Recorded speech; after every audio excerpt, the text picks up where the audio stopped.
Welcome to High Impact Growth, a podcast from Damagi about the role of technology in creating a world where everyone has access to the services they need to thrive.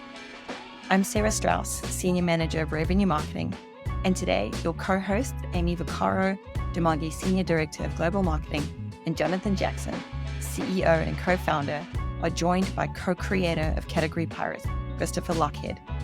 Chris is a 13-time #1 bestselling co-author, a #1 charting business dialogue podcaster, and best known as the godfather of category design, which is our topic for today, relevant for anyone that's doing impactful breakthrough work. Through storytelling, Chris explains what category design is and why it matters for global health and development funders, foundations, and non-governmental organizations. He also discusses some of the fundamentals of category design and how to successfully shift from the current competitive state to a radically different future that others will buy into. This episode contains explicit language and unfiltered conversations. Listener discretion is advised. All right. Welcome to the High Impact Growth Podcast. I am so excited for today's conversation. I am here with Jonathan Jackson, my co-host, and we have an incredible guest here today, Christopher Lochead. Chris, I want to hand it to you to do a bit of an intro. I think you've got a really incredible story that I've heard across a number of mediums, and I want to make sure the audience gets a sense of your journey and how you came to this work of category design. Great. Well, Jonathan and Amy, thank you again for having me. It's a wonderful privilege to be here. I think my story is not unlike that of many entrepreneurs. I got thrown out of school at 18. I found out at 21 that I have 4 or 5 different learning differences, today what we call neuro differences, including ADHD, dyslexia, dyscalculia, and I call it dysfucklia, put it all together. And so, like a lot of entrepreneurs, I was faced with a choice. And I grew up with a very, in a very modest situation. I grew up with a single mother and my sister. And we didn't have much. We had a lot of love, but not much else. And so, for me, like many, many other entrepreneurs, entrepreneurship was not a way up in the world. It was a way out of a life of struggle. And so when I got thrown out of school, my choices were really manual labor or start a company. And my mom worked in a hospital and she'd got me a job as an orderly when I was a teenager. And so there I was working full-time in the hospital. And my choice was start a company or shave guys' balls. So I decided to start a company. And we did really well for a while, and then we did really not well for a while. And then at 21, I found myself with a broken company and during a recession and had to look for work and so forth. And so I joined another startup and then another startup after that. And then I started another company and ultimately was in Toronto. I was born and raised in Montreal, Canada, and then moved to Toronto with my third startup, I think it was, and sold that company to a US-based software company. And so at 28 years old, 10 years after I started, I found myself in Silicon Valley as the head of marketing for a publicly traded software company. And then subsequent to that, I did 2 more tours of duty as a CMO, took another company public from a startup all the way to 2,000 people. And then was the CMO. My last CMO gig was for a company named Mercury Interactive. And we sold that company to HP for $5 billion back when that was a lot of money. And that made HP my favorite company of all time. And then I retired. I was 38 at the time. So I had a really big 20-year run. And then I retired and thought about, maybe I won't do anything or maybe I don't know what I was going to do. And I skied for about 120 days a year and surfed for about 80 days a year and had a really good time for a while. But, like many, many people who love startups, who love business, who love entrepreneurship, who love technology, it's hard to walk away from all that stuff when you're really deep into it. And so I started advising companies and then doing some investment. And then I started another company with my brother from another, Al Ramadan. The company's called Play Bigger. And today Play Bigger is the preeminent category design consulting firm. I actually retired from Play Bigger when our first book came out, which was about 7 years ago. I'm still very close to everybody there, and I still do some insulting every once in a while to their clients. But today, mostly I'm focused on writing and podcasting and a little bit of advising and investing and spending a tremendous amount of time with my family. That's an awesome intro. Thank you so much, Chris, for sharing all of that. I have to say that the book Play Bigger that Chris just mentioned is incredible and has really shaped some of the ways that I think about the world, and I know Jonathan as well. So we're gonna get into some details there. But first, I wanted to share a little bit, Chris, about our audience and who you're speaking to on this podcast. I think it's possibly a slightly different audience than the audience you often speak to. So we're really in this global health and development space, speaking with funders and foundations, so like USAID and Bill and Melinda Gates Foundation, and also non-governmental organizations and implementers that are really working on these large-scale critical development efforts to help digitize health systems and other systems to better improve care delivery. We also work closely with governments across mostly low and middle income countries, also within the US in the last couple of years.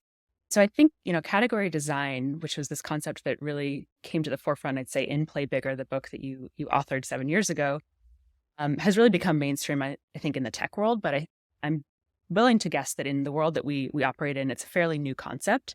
So I'd love to hear from you a bit about what is category design and why does it matter? Well, thank you for that. And by the way, the folks that you work with and who listen to this podcast are near and dear to my heart. I've done a lot of work in the healthcare space, primarily healthcare tech. And believe it or not, we've done a whole bunch of category design in the NGO nonprofit world. I'm actually working with 4 NGOs right now, all on a volunteer basis, I'll have you know. One of them that's trying to create a completely different environmental future here in the Santa Cruz area. Another is trying to save wild horses. Another one's focused on justice and crime.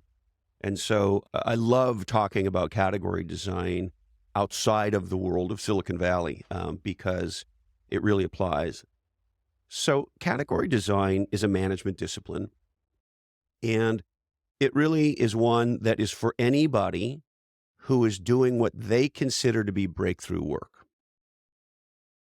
And it's premised on a couple of foundational ideas. One of them we love to talk about is everything is the way that it is because somebody legendary changed the way that it was. Everything is the way that it is because somebody legendary changed the way that it was. And so the question becomes, if you want to be that kind of person, if you want to create what you could think of as a different future, what do you do?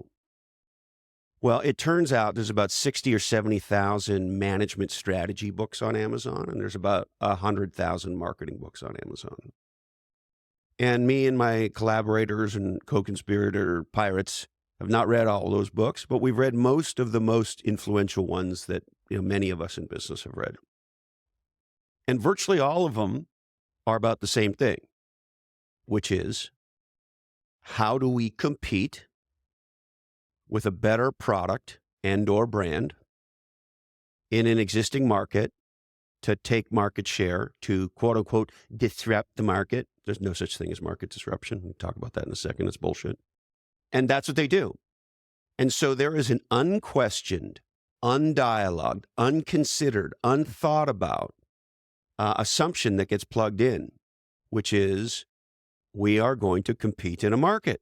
And so books are about how to win what you might think of as the competition game.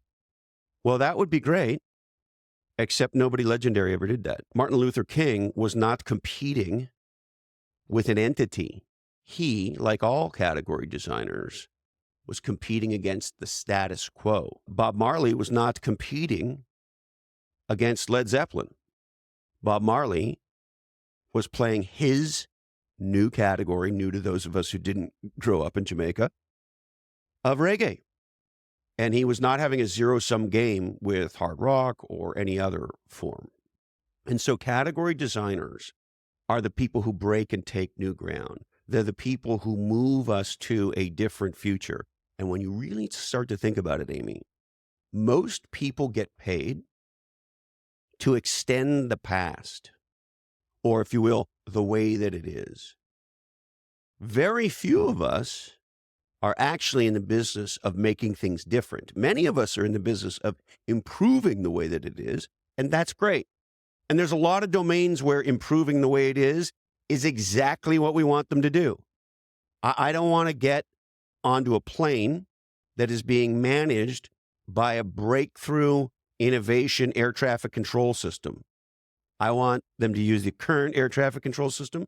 I think it's great that hopefully they're trying to continuously improve it in incremental ways over time. And when I say incremental, I don't mean pejorative. Incremental, very powerful. And small incremental changes over an extended period of time can be incredibly powerful. Very, very important. And that's not what category designers do. Category designers work on making the exponential different future happen. And it turns out, when you study what the greats did, and you look, from our backgrounds, being in the technology world, startup world, my partner in crime, Eddie Yoon, is the category design Obi-Wan Kenobi to the Fortune 500 on the consumer side. And we all work with companies who are trying to do something exponentially different. And therefore, they're not competing, Amy. They're creating.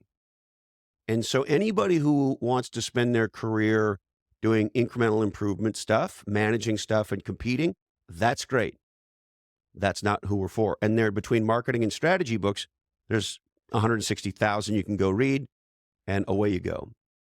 We are for the people, category design is for the people who want to do the radically different, who aren't interested in becoming the 4037th Van Gogh, but want to become the first Picasso. Love that description, Chris. And one of the things that struck me when I read Play Bigger, that Amy made me read over the holidays last year. Sorry about that, John. Put us on. No, it's a great book. I really recommend it. I've been a social entrepreneur for 20 years and have helped advise a lot of companies. And the phrase that we use in the social sector is systems change, right? You have these big systems thinkers and systems innovators, and they want to disrupt the system the same way we talk about disruption of the market. And a lot of the times we're kidding ourselves. We're talking about these big complex systems, but we're really just fighting over market share, fighting against the other nonprofit doing something similar. And so the category design really struck me with having a lot of parallels in that terminology that we use in the impact space around how we think about how are we changing to a new future state? How are we not just competing against what we're doing today, trying to let funders do more of it ourselves, but do it completely differently, do it in a way that has exponential impact. And that's, in fact, one of Demagi's core strategies around exponential growth. But in the market-driven systems that we operate in, particularly on the consumer side, as you mentioned, once you crack that amazing thing that somebody's willing to pay for, that they didn't know they needed yesterday, but as soon as you see it, you're like, I got to have it. There's a really quick flywheel that can spool up. When we're talking about impact, though, when you mentioned the four that you're working with, there isn't necessarily that really fast feedback loop of more revenue or more funding once you crack it, even if you're right. Everybody can look at your solution to homelessness or your solution to the environment and say, that's amazing, that's great, but I'm not going to fund it directly, or I don't need to buy it. I'm curious how you think about category design in that context when there's kind of a market gap. I mean, the market just doesn't work the same way. When the people that you're trying to create that exponential change for are not necessarily the buyer, right? They're the user of that new category that we want to create, but we're convincing multiple parties all at the same time. How do we think about category design with that lens? Yeah, it's a great question. So one of the things in category design is this idea of, okay, so it all starts with the problem. What problem are we solving? Why does that problem matter? Are we reframing an existing problem? Are we evangelizing a new and different problem? And what kind of solution are we proposing for the problem? And so nonprofits and NGOs and social organizations, impact organizations fall prey to the same thinking that entrepreneurs and CEOs fall prey to, which is they have a product conversation with the world. And when you market your product, I think you want my money. So whenever I get contacted by any kind of an NGO, very quickly there's going to be a request for money. When you market my problem, I think you want to help me. And so the unlock for NGO leaders, impact leaders, nonprofit leaders, governmental leaders is, how do you think about the problem that you're trying to solve? And can you create a provocative and engaging point of view that speaks to the audience that you care about, what in category design we call the super consumers, the top 8 to 10% of people who are in this world? How do you activate them by naming, framing, and claiming a problem via a powerful point of view and make me care about that problem? Because when I care about that problem, it becomes my problem. And when it becomes my problem, I'm compelled to take action. And the organization who's educating me about this problem becomes an ally for me in executing some goodness in the world that I wouldn't be able to execute on my own. So if you take the horrible situation that's just happened in Lahaina, many of us want to do something. I would go there if I could, but they've told us not to go. I have friends who live on Maui. And so immediately when the crisis happens, I start looking, first by calling my friends there, and second by kind of opening the aperture. What are the things I could do, and where could I do them that would help the people of Lahaina and Maui more broadly as powerfully as possible? Now, when an event like that happens, that creates an opportunity for NGOs to tap into that desire that we have. So when, the day or two after it happened, I go to Habitat for Humanity. I'm aware of their work. I admire them. I have donated to them in the past. And sure enough, there they are. Donate here to help support Hawaii. And so I make a donation. And so what NGOs, nonprofits, impact organizations of all kinds have to realize is no one gives a shit about your solution. And the only way they're going to care about the problem that you solve is make it my problem. Or in other words, make me care about it. And I care about Lahaina because I've been there. I have friends there. I have godchildren who live on Maui. And so it's not an image on a television. And so ultimately, category design in the impact world makes a big mistake in overwhelming people. And in other words, take global warming. Climate change is a great example. I was on the board of Climate Change Foundation for a long time. It's a very well-known one. And they're very good. This is what they told me. We're very good at talking to people who already believe. And they kind of get an F at trying to communicate to people who don't believe. And that's because we either A, go to the solution very quickly, or B, in our effort to market the problem, we don't create a POV that speaks to the individual.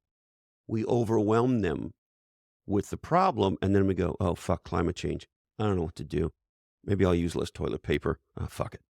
Right? And I feel overwhelmed by the size of it, or whatever. I use that, of course, as an example, right? Or I don't know what to do about Hawaii. It's terrible. And for whatever reason, I don't do the research to figure out what are the top NGOs you could support that would make a difference for the people in Maui.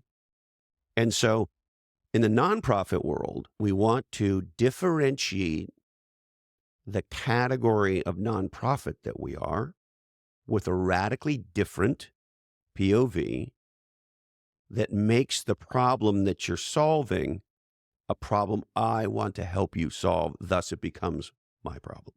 I love that. That was one thing that struck me so much when I read Play Bigger and heard, you speak, Chris, around this fact that we all just pitch our products, right? We're pitching our solution, we're pitching our product. We skip over making sure that we've gotten the government, the funder, the customer to agree to the problem and crafted the problem with a point of view, to your point, that's interesting and compelling in such a way that we've now convinced them this is their problem and they need to care and they need to solve it. And a lot of nonprofits and social enterprises and us, frankly, make the mistake, like, I built this great thing that does this amazing, impactful thing if you will just do it correctly, and nobody cares. the government's busy. They've got a million things to do.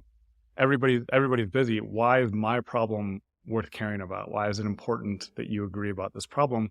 Then I can partner with you on the journey to solve that problem. But I first better be able to convince you of that problem, or I better assume you're already totally convinced you have a problem you have to solve.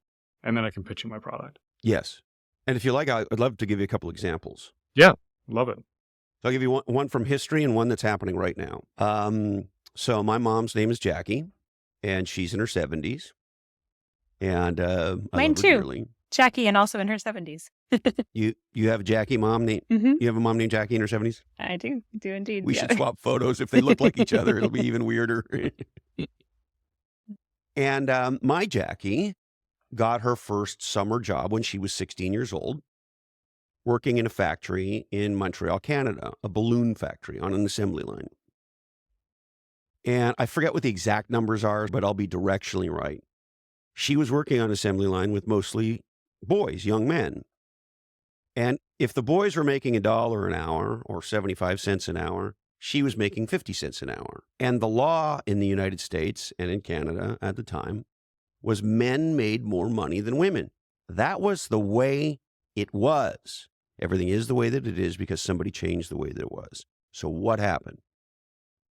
Well, first I said to my mom, what was the line of bullshit that women were fed back then to make this seem okay? And she said, well, she didn't say point of view, but the point of view, the social category of thinking around pay, the agreed upon context, the agreed upon point of view went something like this. Men have to support a family. And so because they're making money for a family, they have to make more money. Women, on the other hand, are not going to be in the workforce for very long. They're just going to be around in their 20s or whatever, and then they're going to get pregnant, and then they're going to go home and be homemakers. And so they don't need as much money as men because they're not providing for a family when men are. That was the thinking. And for a long time, not very many people thought much about that and certainly complained about it. And then what happened? A group of what you could think of as category designing women said, and by the way, most thought leadership comes from the movie The Big Lebowski. So they said what The Big Lebowski said, which is, this aggression will not stand, man. And they got busy to change it. And how did they change it?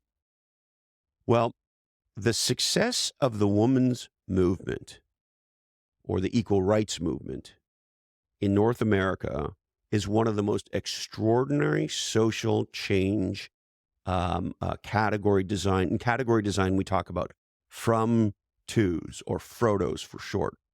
It is one way, and we want to move it from the old way to a new way. There was no massive civil war. There was no massive amount of death. There were no attacks of consequence against people. But there was something incredibly powerful. Something that Victor Hugo said, no army can stop an idea whose time has come. And the women who led the women's movement made it their time with a provocative and engaging point of view that could be summed up in what in marketing we call a tagline. And that tagline was equal pay for equal work. And enough women, and wisely, this is something a lot of social change, this is a big mistake that DEI has made. Wisely, women didn't make it anti-men. Sure, were they pissed at men? They were, and rightfully so, and burning bras and all that shit. And did they call some men out? No. Yes. However, equal pay for equal work applies to everybody. It's about equality.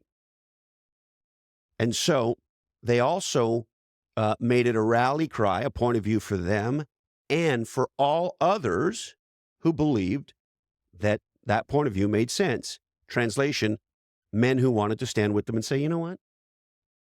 I never really thought about it, or maybe I did, or whatever. You're right. This is bullshit. I'm part of the program.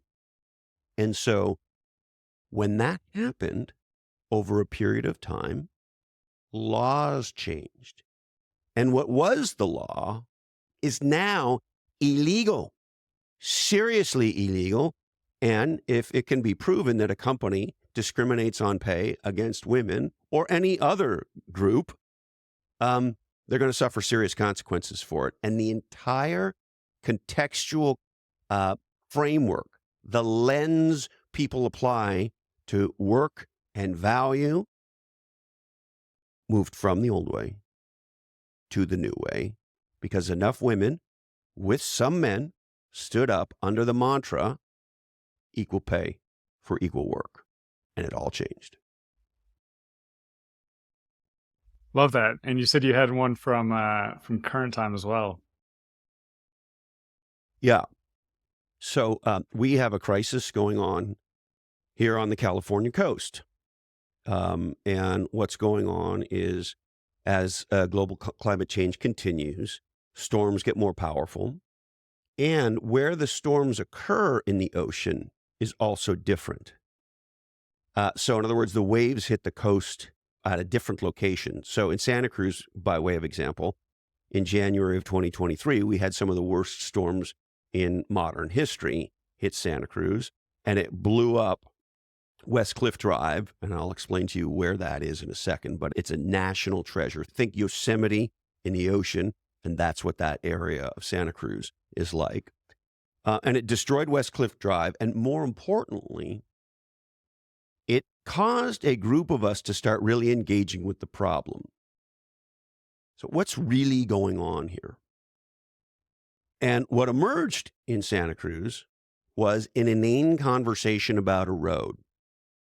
So the framing of the problem was, should we or shouldn't we fix West Cliff Drive?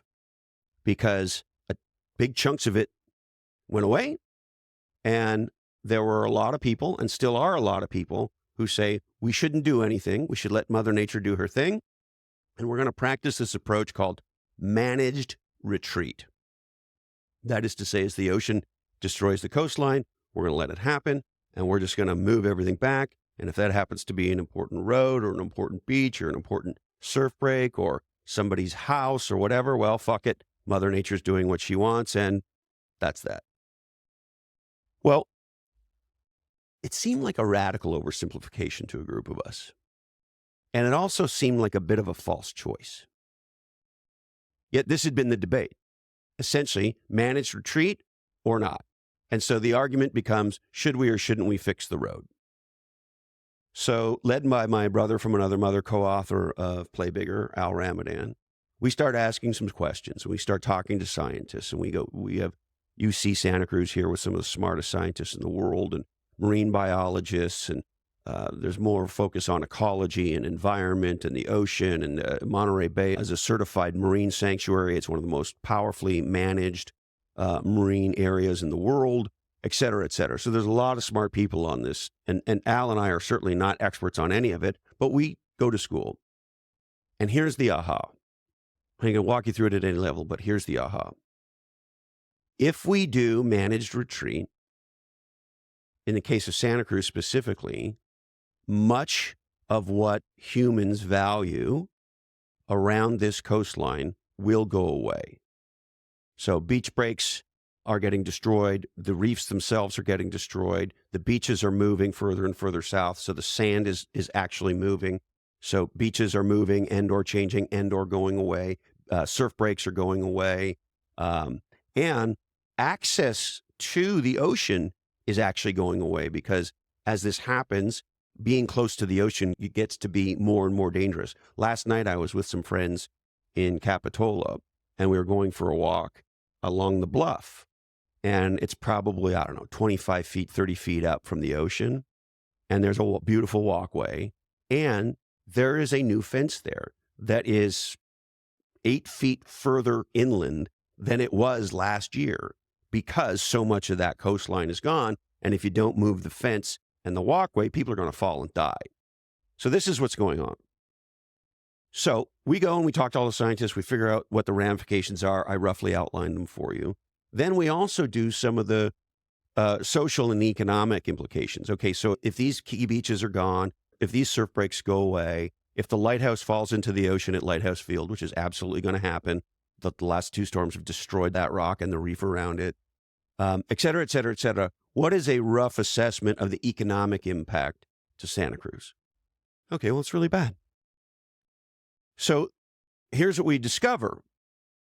The question is, are we going to let the coastline go away or not?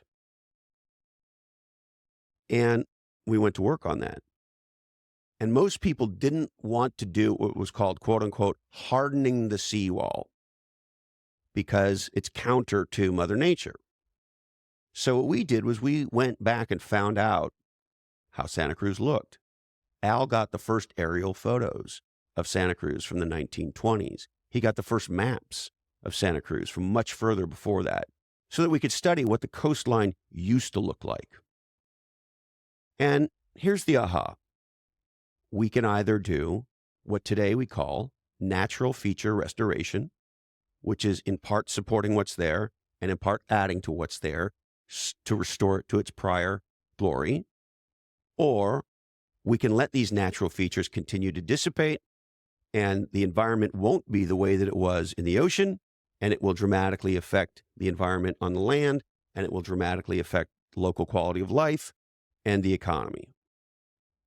And so we started an organization called Save Westcliff. And as I sit here and speak with you right now, every major social organization, every major environmental organization, the city, the county, neighboring cities have all signed on to develop a plan for natural feature restoration. And that was not going to happen before. What was going to happen before is an argument about should we or shouldn't we fix the road.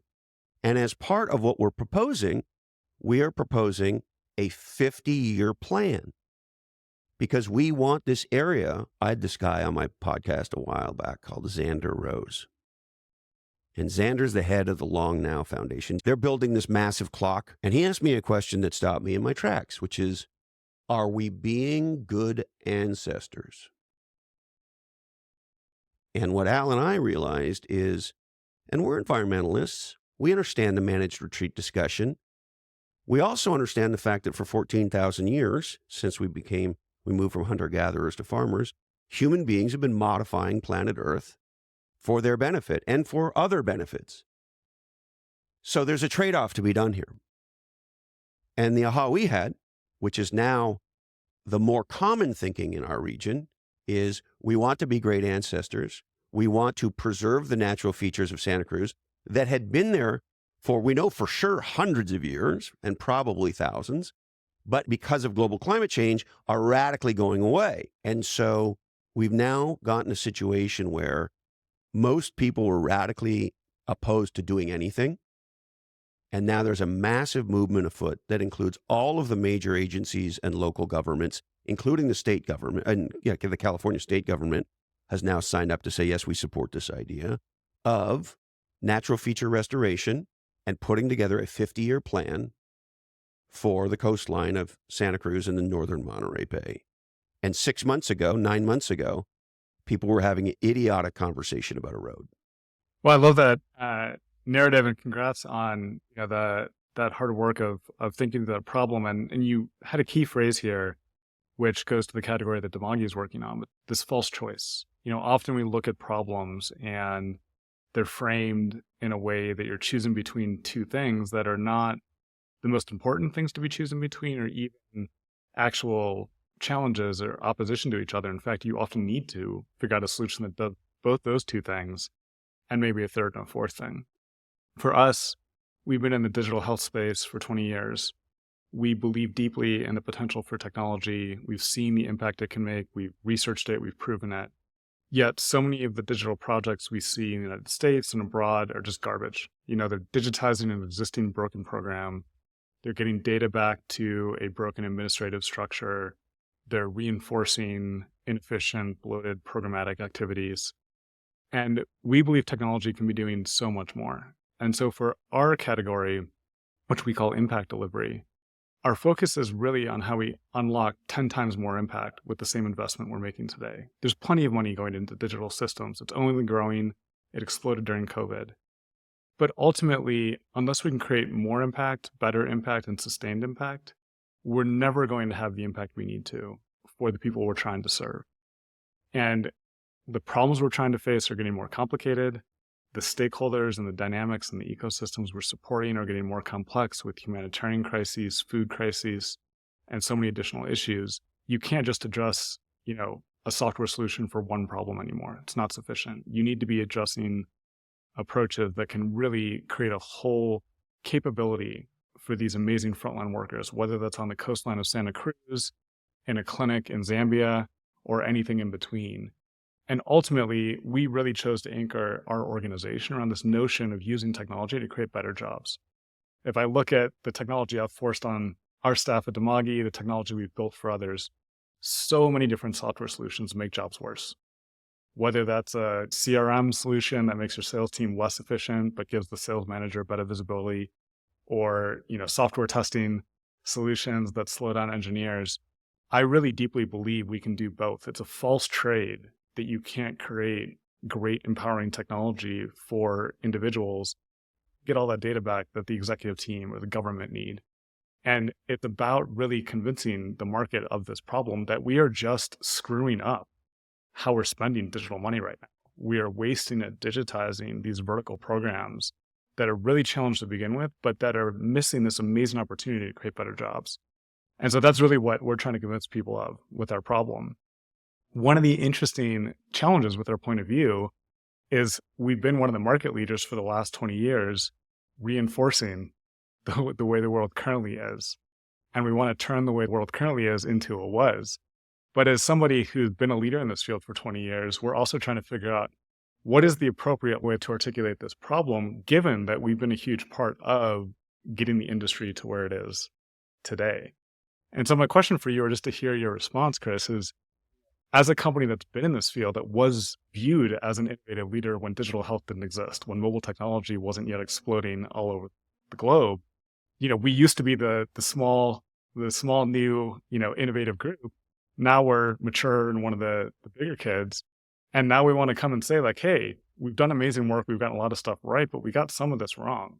We really need to think about a new, different approach and a new way to think about the problem. And so what advice do you have, for us specifically, but also I talk with so many social entrepreneurs, so many founders who are 10 years in, 20 years in, and they're like, oh man, like my point of view for these last 10 years was only half right. I need to now convince the world of this new point of view, but I contributed to the current one. And I'm just curious to get your take on all of this. We're so fucked up in our country that when somebody changes their mind, we call it flip-flopping, when for the course of history, that's been called learning. So that's the first piece. The second piece is, of the 22 laws of category design, law number 1 is thinking about thinking is the most important kind of thinking. Thinking about thinking is the most important kind of thinking. And as part of that, one of the things we teach category designers is this concept, John, called reject the premise. And reject the premise is I'm presented with a situation like the one that you just described. And if I want to fresh think about it, I have to reject the entire premise. So I reject the way the problem is framed. I reject the solution. I reject the thinking. I reject the research. I reject the frameworks. Fuck it. And here's why. Because if I accept it, I'm immediately in the past again. And my dear brother from another mother, the legendary venture capitalist Mike Maples Jr., has this concept. He's at a company called Floodgate. He has this concept that he teaches entrepreneurs. He calls it backcasting as opposed to forecasting. And here's how it works in category design. So reject the premise, fresh thinking about all of it. And we ask ourselves the question, it's 10 years from now. We've created a radically different future that produced exponential results, even beyond our wildest dreams. We're standing 10 years in that future. Describe it. Describe it in detail. Write that down. Brainstorm that out. don't think about being right about it. Who gives a shit? I had these two unbelievable Berkeley professors on my podcast. They wrote a book called 2 Beats Ahead, Berkeley music guys. And it is a book for business people where they went and interviewed all of the top artists of the day, musical artists, to ask them how they create music and what learnings could be brought into the business world. And there's many of them in the book. I highly recommend it. It's 2 Beats Ahead. But the one that stuck with me the most is Justin Timberlake said to them that when he's in the studio with his band, they just jam that shit out. They don't edit anything. They just fucking jam. And they let it go. They just keep going. Somebody plays a riff, somebody plays a beat, somebody sings something, whatever, and they start going. And maybe it sounds completely stupid. That I don't know. But they just keep going. They don't edit shit. My friend, the legendary designer John Bielenberg, he teaches kids design and creativity at all the universities. One of the exercises he does with them, John, I forget how long it is, several week exercise. You have to go build a bike. And there's only one design point for the bike. Only one. It cannot be fucking rideable. So these kinds of ideas, when thought of standing, let's just say 10 years, 20 years if you want, you take it out however long you want or not long you want. But standing in that different future that you're committed to, where the different future that you see is possible, not only have you and your group achieved it, but it's beyond your wildest dreams. What does it look like? Make that as real as possible. Let yourself dream the undreamable and then say, okay, stand back and look at it. Go, well, shit, if that happened, then what else would be possible? And what else would be possible? And what else would be? Okay, great. And then we don't do what most people do, which is when most people embark on a legendary project, they start with, we're here now and we want to be there in the future. What do we do from here to get to there? Category designers, legendary pirates, dreamers, and innovators throughout time live in the future. Mike says they're visitors from the future telling us how it's going to be. And many of them, if you think about a Musk or a Jobs or a Sarah Blakely, they're irascible. And part of why they're so irascible is the present is so not the future that they see, it pisses them off. And so legendary category designers stand in the future and they pull the present forward. Now, this might all sound like psychobabble mumbo jumbo. It's not, because how we think about things is very different. So I'll give you one right now. Most people think what Rivian and Tesla are doing is building EVs. And if your objective is, how do I build electric cars and how do I become a category dominating company in electric cars, there's a set of things you're going to go do. And what all the other auto manufacturers are doing right now is they're saying, we need to convert to EVs, and we're now going to chase Tesla and Rivian. Now, what if I told you that Tesla and Rivian are doing no such thing as building EVs? What they're building are human-assisted robots. And soon, those human-assisted robots won't need the human assistance. That's what a driverless car is. It's an unhuman-assisted robot. Okay, well, if you built the first unhuman-assisted robot at scale, what else could you do? So Ford and Chrysler and GM, they're going to go build EVs, and Tesla and Rivian are building robots that currently are human-assisted. And so the lens that you use to look at anything, scientists have known this for years, changes the thing. If you tell your developers you're building EVs, they're going to go build EVs. If you tell your developers you're building human-assisted robots, they're going to go build human-assisted robots. And so it is very important for people who want to impact the future to start in the future. Paint a picture of that future. In category design, we teach people to build ecosystem diagrams that show how this world is going to look, the partnerships around it, how it's all going to come together. We teach them to write, create, and publish manifestos. One of the things that made Save Westcliff go, we produced this giant coffee table book with incredible pictures going back through the history of Santa Cruz, showing you what's happened, showing you all the major storms over time, showing you how they've increased. It's beautifully laid out. And we handed this, you know how quickly the mayor found out we were doing these and wanted one? Everybody wanted that thing. And we've had to do 2 runs of them right now.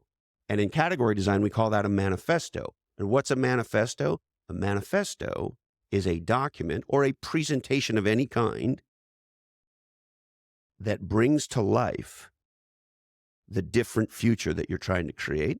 And often, in the case of the Save Westcliff initiative, frames it with what got us to here that requires the different future.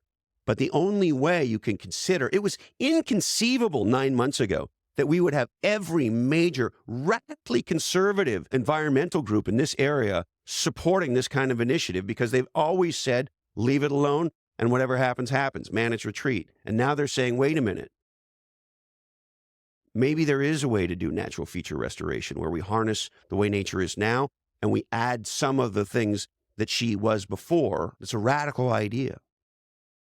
And you can only do that if you start in the future. You reject the premise. This disruption word is a stupid word, because the minute I say disruption, you're already in the past, because the thing you're disrupting is the way it is. Well, your mission is not to disrupt the way it is. Your mission is to create a different future. The emphasis is on the wrong syllable. We don't care about the way that it is. And the more you say disruption or anything else that reinforces the way that it is, the more you're not creating a radically different future. I love that, Chris. I think that really, really resonates about just like starting in the future and not being quite so tied to the present. And that kind of resonates a bit with sort of where we're at in some ways. And I'm curious, this is maybe like a little bit more tactical, but as you're standing in the future and trying to pull people there, how do you think about languaging the old way? And also, like, how should we think about, I think something that we wonder about is just like alienating those people that have been with us for the last 20 years, right? And now we're sort of saying, okay, now there's this whole new way. Any guidance around that? Yes. So there's most of what we've been taught about business is actually fucking wrong as hell. And one of them is people don't like change. Nobody likes change. Oh, really? Really? We're doing a podcast. Okay? Podcasts have been around for, I don't know, probably 20 years if you want to go that far back, but really have exploded in the last decade. Millions and millions and millions and millions of people listen to podcasts. I'll never forget when my producer called and said we just crossed 1 million downloads. I was like, are you kidding me? Right? And our podcast, like yours, is in 190 countries. I don't even know some of the countries where we have listeners. But nobody gets this podcast. Right? The truth is, human beings love change. They love it.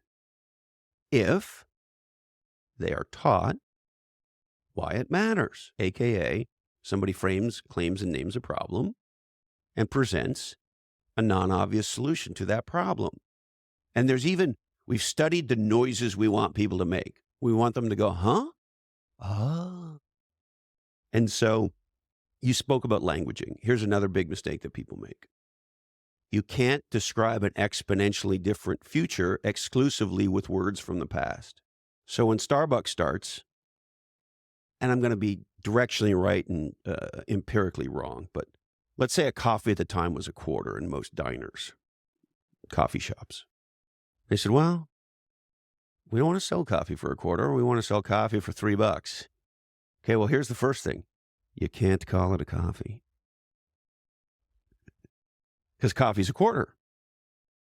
So what do? They create a whole new languaging lexicon for coffee.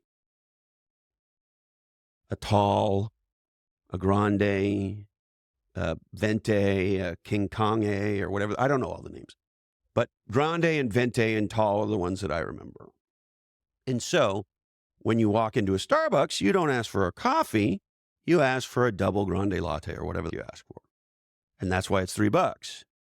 And the language they created is so powerfully different that now when you walk into a non-Starbucks, you walk into, we have some local unbelievable super ding dong where they paint the Mona Lisa in the thing and, all the cool hippie dudettes with their fucking Birkenstocks and all their hip shit happening, right? Alvo toast and everything.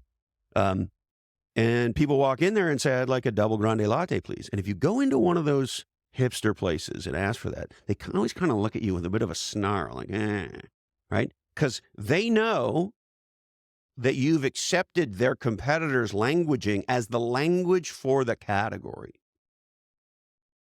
In the case of Save Westcliff, what people were rejecting, what people were upset about, was what historically was called seawall hardening. And for good reason. Hardened seawalls are just this concrete thing. First of all, they look terrible. And second of all, just a giant piece of concrete doesn't behave environmentally like anything like the natural features that were there before. So in doing our research and in talking to this, we've talked to scientists who've been working on this for 30, 40, 50 years. The aha in learning from them was what they were trying to do. And I had some very professorial scientific languaging that meant nobody understood it. And I don't even remember it. But as we looked at what they were talking about, and we looked at what had been successful in some other parts of the world, what we realized was, and this, John, goes back to the false choice thing, what the most advanced people in the world who were having success with coastlines were doing was they were studying what it was like, the natural features, then the destruction to those natural features, and they were asking themselves, how can we use the environment, A, and B, man-made things, to restore those natural features? Now, they didn't use any of these words. They used all this scientific carbidingulation, I don't know what words. And the minute we said, frame, claim, and name, natural feature restoration, everything changed. Just like when it's a woman's issue and they're screaming, we want more money, everybody goes, doesn't everybody else? But when it's not a woman's issue anymore, when it's a human issue and it's equal pay for equal work, all of a sudden, people go, tell me more about that. That's what we're looking for. And so in the impact space, more than any other, really, it's important to think about how we frame, name, and claim a problem, and therefore a solution. Well, thank you so much, Chris. Wonderful advice for our audience, and it was awesome hearing all of your learnings and story. Can't recommend the book Play Bigger enough, and we'll put that in the show notes, but really appreciate your time here with us, Chris. Thank you so much, Chris. We could go on for hours and hours, but this was such a great conversation. I'm excited to share this out with our audience and also re-listen to it myself. So really appreciate it. Thank you. Bless you both. And thank you so much for the incredibly important work that you're doing. Thanks, Chris. That's our show. Please like, rate, review, subscribe, and share this episode if you found it useful. It really helps us grow our impact. And write to us at podcast@demagi.com with any ideas, comments, or feedback. This show is executive produced by Amy Vaccaro, produced and edited by Michael Kelleher and myself, with cover art by Sudanshu Kant.